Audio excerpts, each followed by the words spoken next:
Whalawhalahi atu hane te wala tala tutupu galata mai awhiawhia hua nei, whakamua.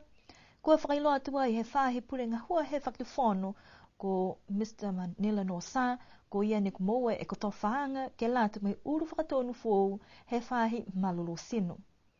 Ko ia nei ne kamata e ngā hua hana ko e lab trainee da whinatua e ke whalata whakakuanga ki New Zealand I Wellingtoni pihia fuaki mga hua e ke wharenga ngau Starship Hospital. Tala hau ia ne liu mai e ngā hua ke lab he wharenga ngau iniwe ke hongo fūru he tau tō moa e ia e taha scholarshipi mai he AusAid ke whinatua I ki whisi ke he aonga Fiji School of Medicine. Ke mga aho ni moa I hana papa postgraduate ne liu mai e ia ke motu mai ngā hua ai ke he whahi Public Health Division he whahi malolo sino. Ka koe ko tau whaanga fōu nei ne talahau ia lahe whakaue ke he whakatuwhono, ha koe halo tūla tua ke ia ke lata mai tuanga tukurunga nei.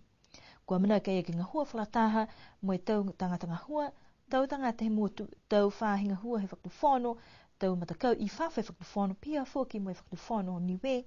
ke lali ke whakahoho hoi mui ala ala he tau tangata ke mowai I tau Maui malolo sino mitaki mai tau tangata o se motu amanaki ke manuena hana kotowhanga nei. Kua whakauru tua he kautaha United Nations Development Program e tohi hokotaki ke lata mai tau whakalaulahianga he tau atu motu a Asia mai Pasifika ne whakahingoa e tohi nei koe One Planet to Share Sustaining Human Progress in a Changing Climate ke tuku atu ai foki ke lata mai tau whono ka whakahokwa I ki Rio he mahina nei. Koe ahui ni awhi ne kua whakauru me whakanuena e tohi hokotaki nei ki Apia Samoa. Mai pehe e takitaki a Samoa koe lilifu, koe tuila epa Aiono Sailele, Lupe Soliai, Malia Leangaoi, koe mahuinga ke Iloa, mai maama he atu Pasifika, mai atu Asia, e mahuinga ke manamana atu ke he tau puhala whakalaulahi, ke hiki hiki tau puhala moi whaitau sianga foki, ha koe tau hiki hiki ange matangi. Koe mai kea ke whakapuloa laulahi e whakamunuina nei ke he atu Pasifika mai lamtayanga mai he angpulo te atu Pasifika tonga I alafua ko whakapulo ai ke he hongwhamata fuke angpulo te atu Pasifika pia fuki muniwe. Koe whala tau whakatokaanga ki loto he tohi hokotaki nei. Koe taha wala ke kalo ke he mai he tau hiki angi matangi ke ono ke tau puhala ki tuku hefo e tau maukona ko whakatoka ke he pulangi. Koe whalu puhala ne hiki e tau whakalaulahianga ke mai longa lo toru koe nā kai tūngita ki e tau mena moa ke kumpuhala foki ke mohoi I whetata iaki he tau mumui tau tangata. Ke whakaonga I tau puhala tā viri,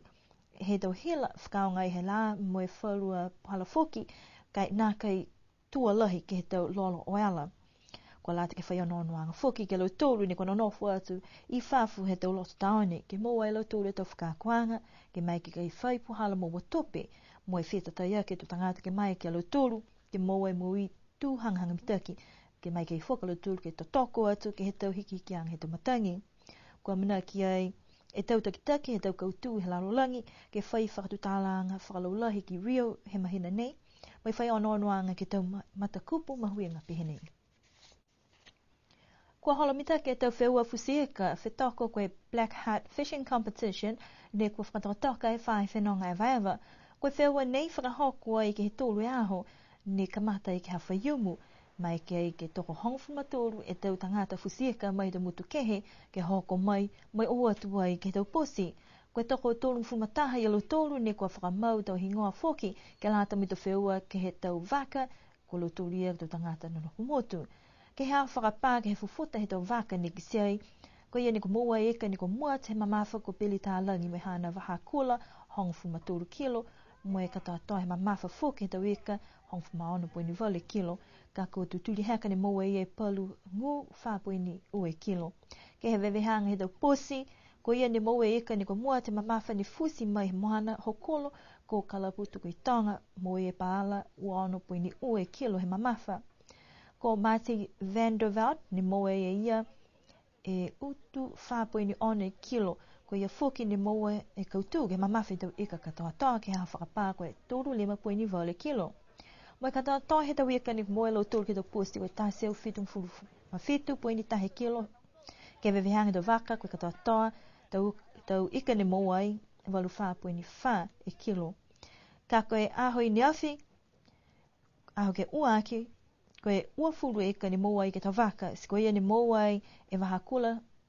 hong whamaona po ni hewe kilo ne mua te mamafa ko po i kapanga, kai moa e langa la vini e utu 5.5 kilo,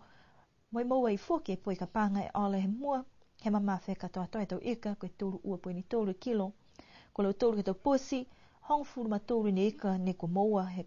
katoa toa, ka ko ia ne moa e paala, ne mua te mamafa, ua furu ma fitu po ni ono kilo, moa e Paul Midgley,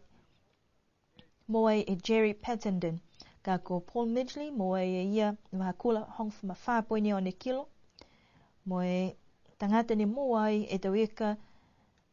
katoa toa,